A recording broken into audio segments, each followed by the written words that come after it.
The 2024 presidential election is officially underway. Millions of Americans showing up to the polls right now. More than 80 million people have already cast an early ballot in person or by mail.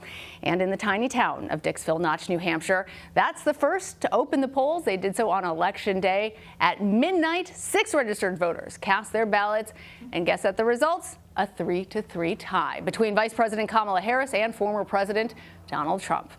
Now, for their part, both candidates have spent the last few days rallying voters in those swing states, and the stakes are high, with Trump and Harris deadlocked in all of those battleground states. Trump went on the offense at his final rally in Michigan yesterday. He hit Harris's performance as vice president. Kamala has delivered soaring prices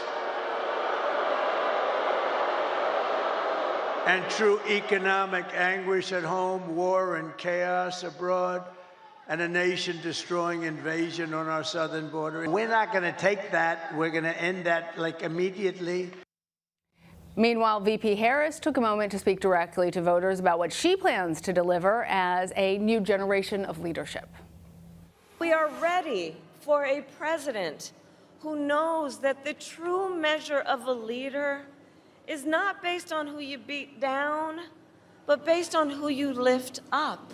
As president, I pledge to seek common ground and common sense solutions to the challenges you face.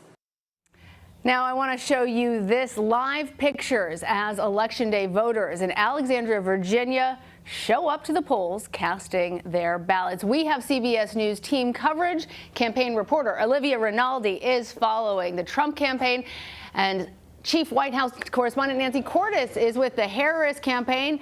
Olivia, I'm going to start with you. Both candidates spent their last day in Pennsylvania, which has 19 electoral votes, a large Latino population. What was Trump's goal there, and did he gain an advantage by rallying into other swing states?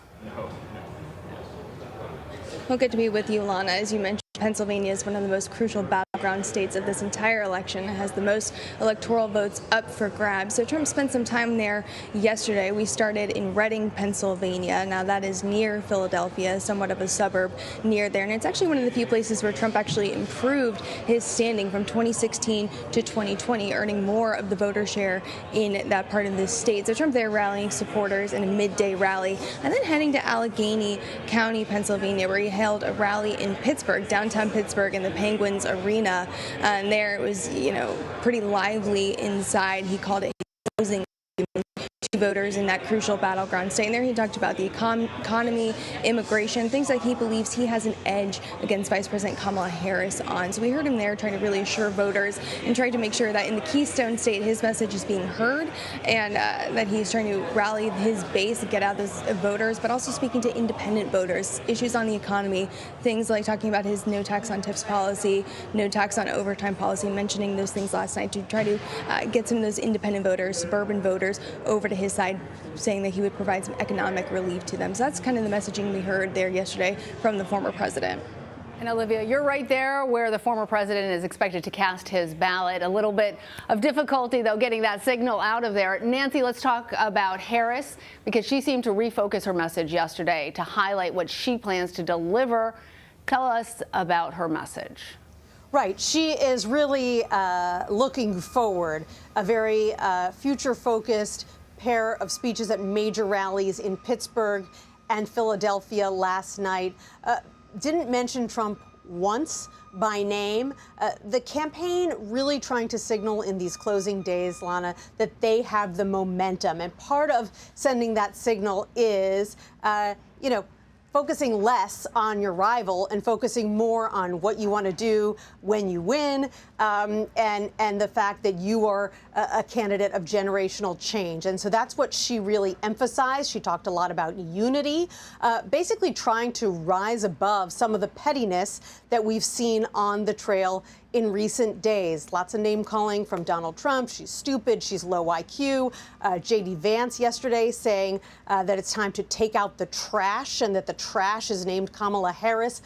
She really didn't touch any of those comments yesterday, had nothing to say about it.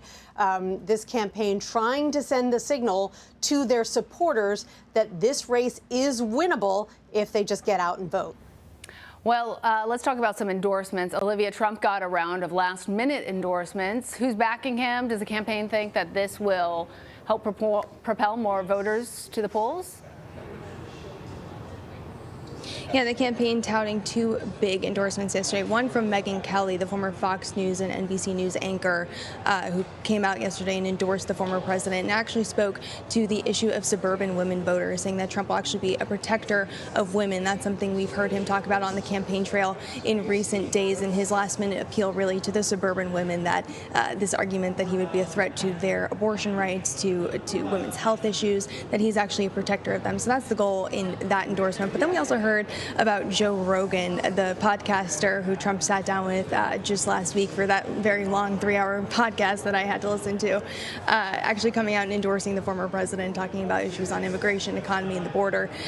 So him coming out and endorsing Trump there. And that's part of this play that the campaign has really been leaning into to try to appeal to young men, those low propensity voters, young men, typically don't come out and vote all the time, but really trying to get them excited. Joe Rogan is one of the most prominent podcasters out there right now. So by getting his endorsement, they hope it's that last-minute push they need to really get those voters to the polls today on Election Day. That Megyn Kelly endorsement interesting given their past history. Nancy, Harris has obviously leaned on a barrage of big-name supporters. What was the sentiment at the Philadelphia rally last night? Well, it was a star-studded event. You had Lady Gaga, you had Oprah Winfrey, lots of musical guests and bold-faced names. As she just tries to get as much attention as possible in these closing days, and looks to show that she's got a big tent, that she is reaching out to not only moderate Republicans by having someone like Liz Cheney on the trail, but that she is also reaching out to progressives by stumping yesterday with Congresswoman Alexandria Ocasio-Cortez. She spent a lot of time yesterday courting Puerto Rican voters very overtly in Pennsylvania, knocking on doors. She went to a Puerto Rican restaurant. She was introduced by Fat Joe, who is also Latino in, I believe it was either Reading or Allentown. He gave an impassioned defense of her policies. So she's trying to show that it's a broad tent, and she's trying to bring as many people as possible into that tent by enticing them with some of these big stars. All right, Olivia and Nancy, thank you both.